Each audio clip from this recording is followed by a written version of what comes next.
Chapter 3. Good God, Gisela said, your blood is immensely pure. Are you still a virgin? Yes, Simon said, embarrassed. Congratulations. If I'd known that, then I would have gotten some of my friends together and we'd do something a bit more special with this. I mean, never mind. Forget what I just said. And like a lizard, she sipped up some of the blood from the quantity Simon had provided. You, Simon thought. Gisela looked up and her eyes suddenly went dark.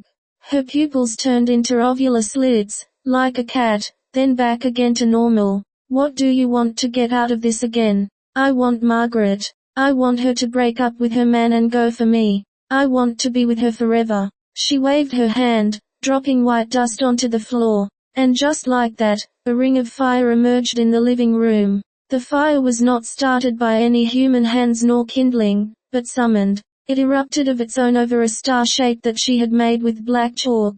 She recited some verses out of a book. One by one, she put the items she had asked Simon for in the middle of the ring of fire, then spoke some more verses from a different black book in some foreign language. A language not of a human tongue, but those of another world, another dimension. As quickly as the spell began, it ended, finished. And the blood, she had kept the crucible clutched in her hand, but did nothing with it. This I'll keep for later. Simon loved his aunt, but he had to admit that she was a bit odd. As Simon walked home from his aunt's, he felt different. Something, or somebody, was constantly standing over him from that point on. Also, his perception changed. He could see things he's never seen before. Dark figures and lights constantly followed him for the rest of his days. At first, he thought it was just paranoia, like his eyes were just playing tricks on him. But as time would go on, the effect of his supernatural sight got clearer and clearer. Spirits were surrounding everyone at all times, and Simon could now see them.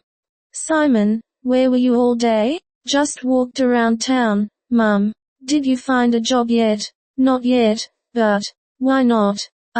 Simon, you know that in this life, if you want something, then you must go for it. You can't waste time at home doing nothing. I know that, Mum. Only those who have nothing to give can do that. You can do so much. Simon couldn't bear hearing his mother's incessant nagging anymore. She meant well, but it seemed like every conversation turned into some nag-fest or life lesson about what she felt like he should be doing. And yet, what he thought he should do was something completely different, laboring in the oil fields. He stormed off to his room. No one from his family had agreed to drive him to the oil fields. It's too dangerous. You might die, or permanently get injured, they all said. How is that better than what I'm doing now? It's like I'm dead already. Oh Simon, stop being so dramatic.